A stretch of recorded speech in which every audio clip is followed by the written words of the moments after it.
Majority Leader. Last week, the Senate took an important step for the fiscal and economic future of our country with passage of the budget for fiscal year 2018. The comprehensive, responsible budget we pass marks our clear vision for the future. It will put the federal government on a path to balance and sets out a new course after the long years of the Obama economy. When paychecks stagnated, steady work became harder to find, and retirement for many slipped further away. Because the budget we passed isn't just about getting our fiscal house in order, though it's certainly about that, it's also about getting our economy going again and growing again. Perhaps the most important way it does so is by authorizing legislative tools to advance tax reform. And passing tax reform is the most important thing we can do today to get our economy reaching for its true potential. Tax reform is all about helping the middle class succeed. It's about making it easier to create jobs in America and keep them right here.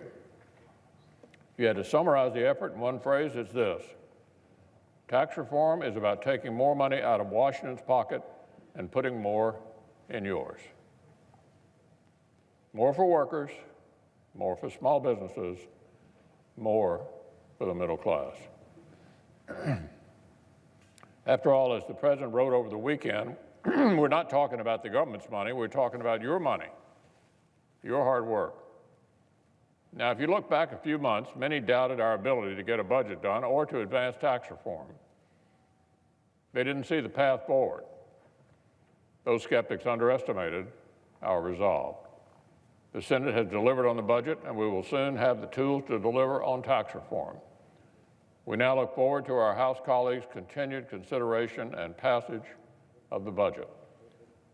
Once they do so, we can move forward with tax reform for American families.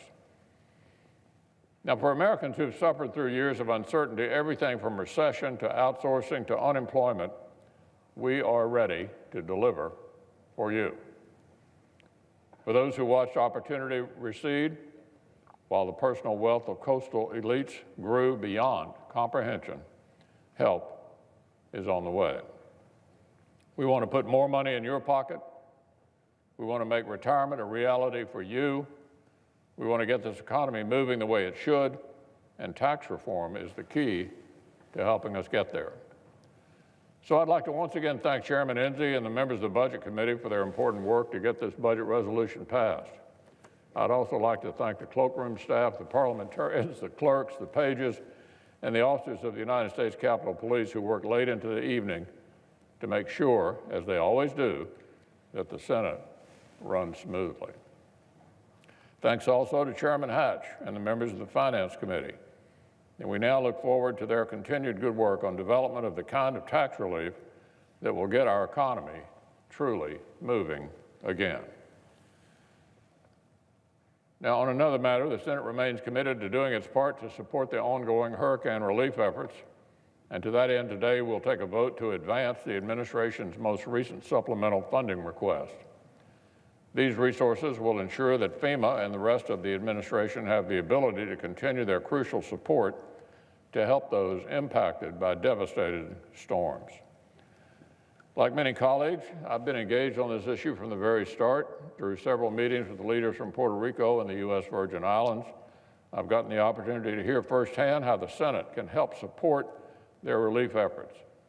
I met with Puerto Rico's governor last week to get another update on the funding request and to hear about the continuing recovery. In addition, I've continued working with the administration as it responds to these storms.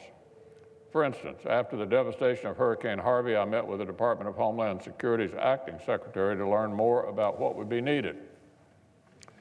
I also met with President Trump's eminently qualified nominee to lead that department. The House of Representatives overwhelmingly passed this supplemental funding request with strong bipartisan support.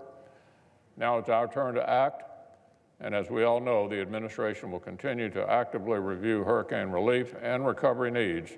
As it does, we can expect the transmission of additional supplemental requests for our consideration in the near future.